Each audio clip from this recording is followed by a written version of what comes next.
Hey everybody, welcome to another episode of On the Paint Table. This is my weekly show where you get to see what I got done, what I'm working on, and what is coming up. So this week I crushed out a whole bunch of Titans and Imperial Knights for Adeptus Ttanicus. I got some games next week, so I decided to finish my Legio Astorum, at least up to the point it can be finished so far, and work on some terrain. I took a page basically from my 40k army for my Knights, and did the household as it would have looked in the 31st millennium as opposed to the 41st millennium, and then magnetized and built 2 Reaver Titans to go with my Warlord. So we'll show you the Reavers and of course the Knights, and we'll show you some stuff that's coming up. I also have this week received my pre-order for Fallout Wasteland Warfare, so I have a bunch more models to paint for that as well, which means there's lots and lots of things in the hopper and in the queue. So anyway, let's show you what got done and what's coming up. So first things first, here's what got finished. I've left Top Dog in here for scale, my Warlord Titan, but I finished 2 Reaver Titans. On the right there you have Watchman, on the left you have Kingsguard, and they are of course the medium chassis for the Adeptus Ttanicus Horus Heresy game from Forge World. So I have magnetized everything, which is nice. This Titan, compared to the Warlord, actually does come with a few arm options. You get laser blaster, you get a Gatling blaster, and you get a power fist to go with the Apocalypse launcher on the back. There are a few more options like a turbo laser and a few more things that you can give them that there's not arms for yet, but buying 2 kits, it means I can do a left and right arm swap for everything, which means I can do double power fist if I want. I can do double Gatling blaster if I'd like as well. And this is all just done with some rare earth magnets that I've got lots of weapon options to pop things on and off. So just like Mr. Top Dog over here, who is also all magnetized, everything can be swapped around, and these 3 Titans should form the bulk of like my Legio. I don't need to build a new Titan every time I want to do a new outfit basically for the game, as you're not likely to play with more than what's here. So you know, this roughly is 1,500 points I have painted now, and a huge battle would be 2,000 points. You're usually playing between 1,000 and 1,500 points as like a standard 2-hour game. So real happy with these.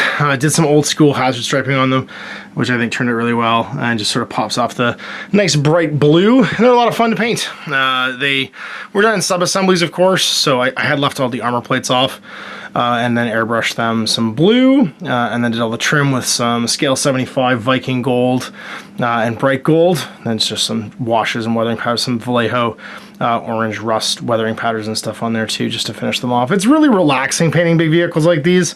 I'll be honest, the bulk of this week, like the most sort of like tedious part, honestly, was building all of these miniatures. They do come in quite a few pieces. After I built one Warlord, Reaver, though, I kind of had it down, and it wasn't such a big deal. And it was a lot of fun just sitting back and painting them, because they're big things, and big things are fun to paint if you do it in bits and bobs, so you're not sort of like just grinding out the same miniature over and over again. Speaking of which, here's House Metallum in the 31st millennium. So I did, I'm not gonna lie, I copied my Titans from 40k. So there's the sword, although he's gonna be called Longsword, and this is Short Sword in this one. So Longsword and Short Sword, basically, I think only one of them survives the heresy. Only one of these armored suits survives the heresy, and so they become the sword when all is said and done. And then over here we have the Baroness, who's the leader of my first banner, with Red Fang and Mastodon, who I converted up to be there as Little Knights. So I've got them in 40k, and I've got them also in regular Horus Heresy epic scale. I don't know what we call a scale now. Ttanicus scale, I guess. Like it's its own scale now. You can't really call it epic scale anymore. And then we've got the Duke leading Longsword and Short Sword, who will be my second household banner. Or of course I can mix and match. There's no restrictions really on mixing and matching. It's just in my head, and sort of how I have them decaled, that they've got like leaders and followers sort of. But you could do a banner of up to 5 knights, right? So I could take Longsword, Short Sword, and just add the knight banner over here and have one of 5 if I wanted as well. The minimum's 3, but you can keep adding suits basically to make the point value you want. Knights are kind of like the point filler in this game. They're fairly effective at, like, if you get a bunch of them really close to a Titan, they can put a lot of damage into it. I think they're probably really effective at hunting the the Reavers for the most part, unless it's this guy over here, unless it's the Pugulator with double power fists, because he will just punch them to death super fast. But the gun ones, actually, they're fairly effective at fighting, because certain weapon systems, like your top weapon systems, can't see inside your scale. So once you're close enough, they just can't even shoot you, which means just arm weapons. And fighting in melee, the knights are actually really good at crippling arms really fast, which then means you've just got the point defense systems that can do any damage to them. So a pack of knights can certainly take down a Titan under the right circumstances, and if you play right too. So I'm pretty excited. We haven't played anything past our learning to play games for Ttanicus so far, really, because the game isn't really in a place where you can play matched play yet. You need you could play the Myrmidon Axiom up until now, actually, because you need to have I think it's 2 warlords to do the Myrmidons, but you still can't do either the Myrmidon Maniple, rather. You can't do the Axiom Maniple yet because there's no Warhounds, and that you can't do the light Maniple as well, because it's two Warhounds and a Reaver, and the Axiom is a Warlord, a Reaver, and a Warhound. So until the Warhounds come out, the match play stuff is kind of wonky. We're all just kind of playing open play, but I'm pretty jazzed about that because I just want to play more of it. It's a really fun game. It's got enough going from the original that it's really familiar, but it's got like enough detail too that it's fun to play, I think, over and over again. And I'm just excited for more arm loadouts to come out, and for more like options and stuff for building my Titans. I do have some stuff Mike from Epitech is doing. He's got his hands on a resin printer, and he's printing off some Shapeways extra arms and stuff, so hopefully I'll be able to print those up for my Warlord and my Reavers, and try out some different guns too, so I don't have to wait so long for the stuff from Forge World. But pretty jazzed. This was a lot of fun to paint. This is everything I have right now for Ttanicus painted. I'm not going to pick up anything else until the Warhounds come out, and then I've got my Axiom Maniple done, because I think I'll probably the Warhounds are a tough. They're kind of come. They've seen the spruce. There's another 2 in a box, but you only get 4 of the weapons with no swaps. So I do want to magnetize them, but I don't really want to buy 2 boxes. So I'm probably going to hunt down spares off other people's Warhounds that they don't use. I'm hoping that the components aren't restricted, because I don't really want to buy 2 boxes. I'll probably end up buying 2 boxes and just doing 4 Warhounds, and making all 8 arm options magnetized so I can swap them around, but it's kind of a pain. It's kind of a pain to do that. I'll end up doing that. Who am I kidding?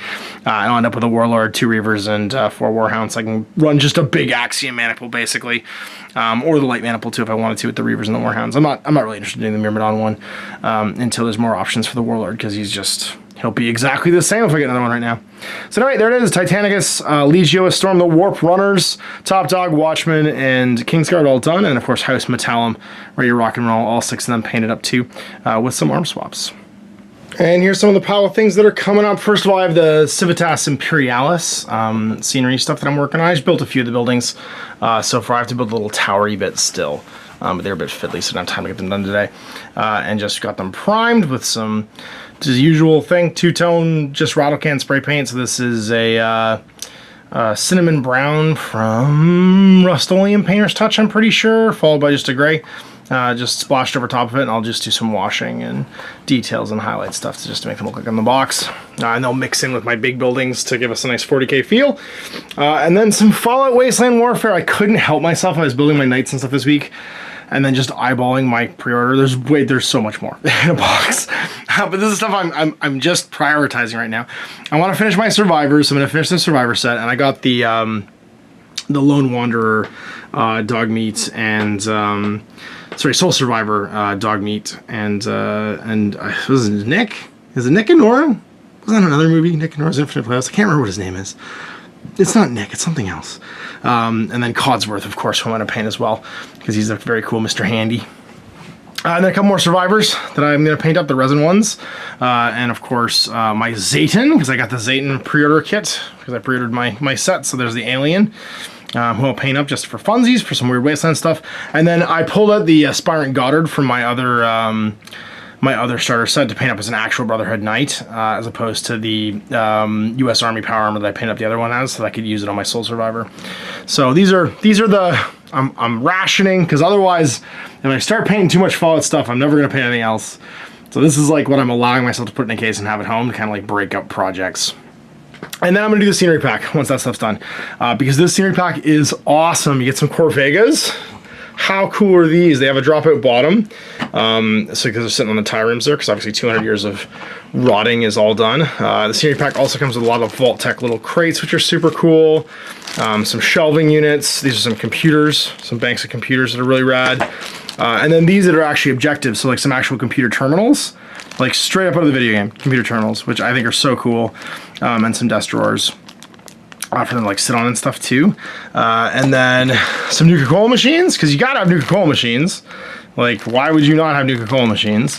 And some, whatchamacallit, some like, just like oil drums that are like leaking, and they've got like Nuka-Cola bottles on them and bottle caps, and rad roaches. There's just some like toxic waste stuff. It's so cool. I like that there's a rad roach on one of them. But this is just more, I mean, you guys have seen my videos. I don't need more scatter terrain, but I loved how on the money this was from the video games. So I'll paint other stuff to add to my selection of scatter terrain, and just be able to replace some of the tokens for objectives too. So like the computer tokens I can now replace with actual computers, and some of the searchable stuff I can replace with like Nuka-Cola machine, you know what I mean? Like, so instead of having the cardboard tokens, I can have physical objects on the table, and we can just interact with those instead. So I'm pretty jazzed about this stuff, and this is going to be like a in-between projects thing too. I've got a bunch of the Black Site Studio terrain on the way for Fallout that I'm stoked about, so I'm going to kind of make this the next leg of the adventure. The one thing I don't actually have, because I didn't realize I could pre-order at the time, is a settlement deck, so I don't have any of the settlement stuff. So the campaign game I'm not going to be doing like in the beginning. I'm just going to start off with just some one-off games and battle mode stuff, and we'll get into campaigns later. But this is a good way to kind of like break up the amount of work I have to do, and just kind of keep like new kind of fresh Fallout content coming as well. So I've got the Super Mutants, the robots, the Brotherhood of Steel, and a whole bunch of other stuff in the box still, but I'm just going to focus on Survivors. And when the Survivors is done, we're going to do scenery, and when the scenery's done, I'm going to finish the Super Mutants, and then I'll start thinking about the robots and the Brotherhood and all the million other things that I have that can get done later. So there's some stuff that is coming up. So you know, on the paint table on the books, another, oh geez, 6, 7, 8 models painted this week. It's not as many as I usually do, but it's definitely, it was a bigger week of assembling things, so not quite as much stuff got done. And yeah, and we'll have, of course, more stuff on the following Saturday, where you can check out. Hopefully I got to finish some of these Fallout things and other bits and pieces for other games I'll be playing next week. So we have, I guess, what's coming up tomorrow? Tomorrow is another Witches and Wonders. Actually, tomorrow's Witches and Wonders for something GMG related. There's some new merchandise coming out from Death Ray Designs that you guys can check out. So we'll see you tomorrow for Witches and Wonders, and we'll see you next weekend for more On the Paint Table. Thanks to Alan Ash. Have a great day. I hope you enjoyed that video. If you want to support the channel, of course, like and subscribe, and hit the little bell below so you get notifications when I post future content. I do post stuff 7 days a week. If you want to support the channel further, you can, of course, buy a t-shirt through Spreadshirts, buy a measuring gauge or objective markers from Death Ray Designs, or, of course, most importantly, there is Patreon. Patreon is what makes all this possible, keeps the lights on, pays for the studio costs, pays for the equipment, model costs, and everything else, and most importantly, puts food in my kids' bellies and a roof over their heads. Big thanks to everyone, past, future, who supported me. I do this stuff because of you guys, and of course, I will continue doing it as long as I can.